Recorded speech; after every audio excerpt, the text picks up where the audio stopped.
بسم الله الرحمن الرحيم. الرحمن علم القرآن، خلق الإنسان علمه البيان.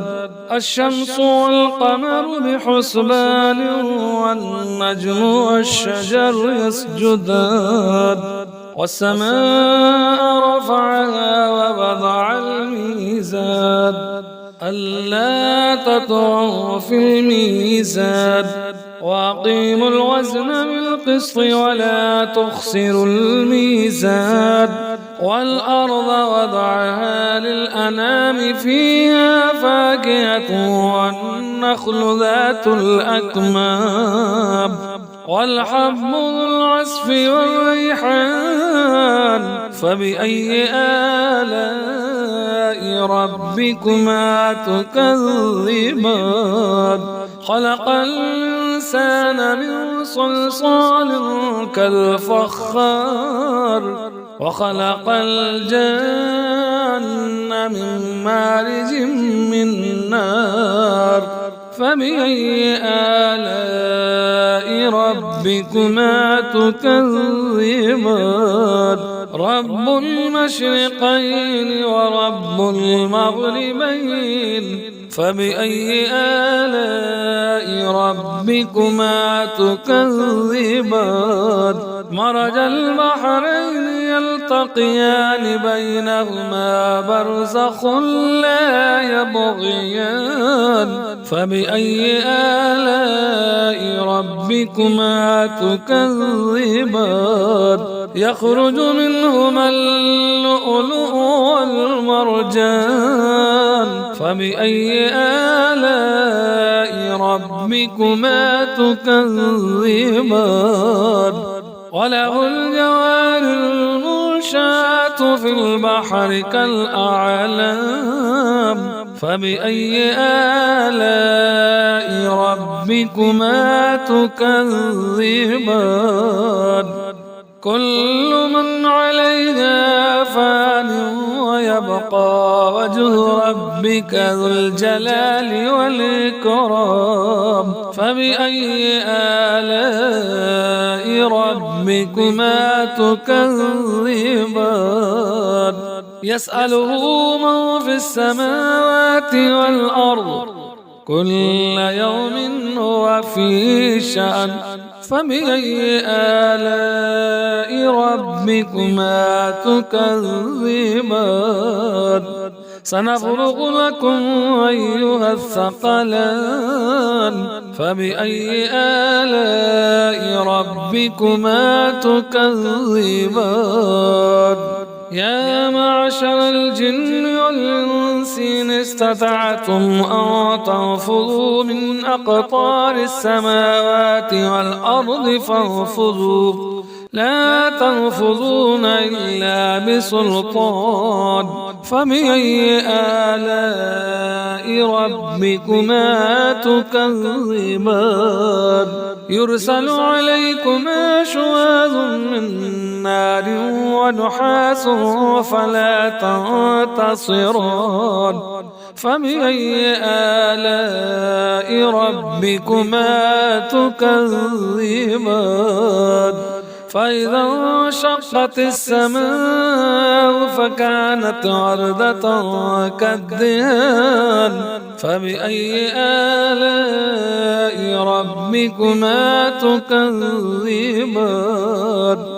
فيومئذ لا يسأل عن ذنبه إنس ولا جان. فبأي آلاء ربكما تكذبان؟ يعرف المجرمون بسيماهم، فيؤخذ بالنواسي والأقدام.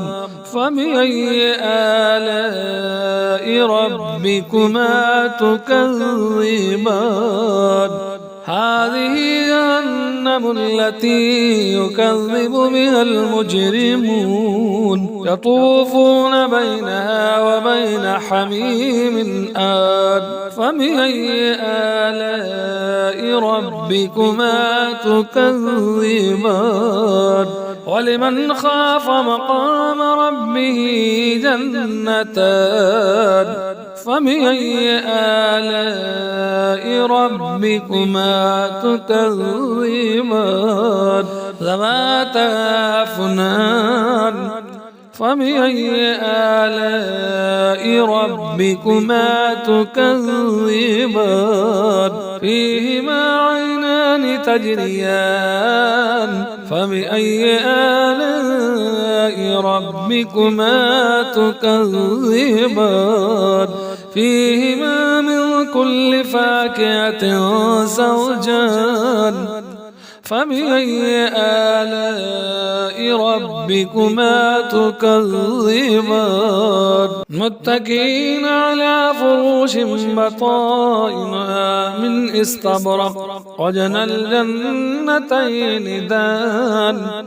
فبأي آلاء ربكما تكذبان فيهن قاصرات الطرف لم يطمثهن إنس قبلهم ولا جان فبأي آلاء ربكما تكذبان كأنهن الياقوت والمرجان فبأي آلاء ربكما تكذبان هل جزاء الإحسان إلا الإحسان فبأي آلاء ربكما تكذبان ومن دونهما جنتان فبأي آلاء ربكما تكذبان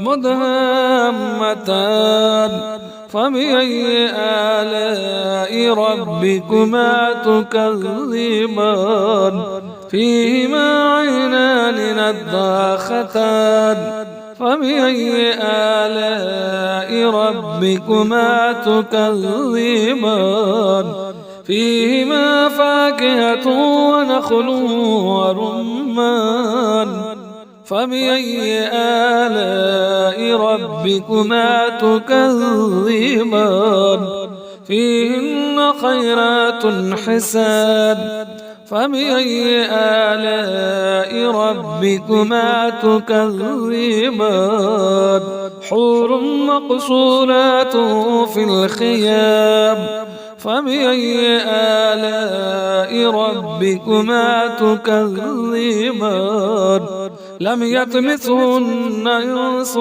قبلهم ولا جان فبأي آلاء ربكما تكذبان متكئين على رفرف خضر وعبقري حسان فبأي آلاء ربكما تكذبان تبارك اسم ربك ذي الجلال والإكرام صدق الله العظيم.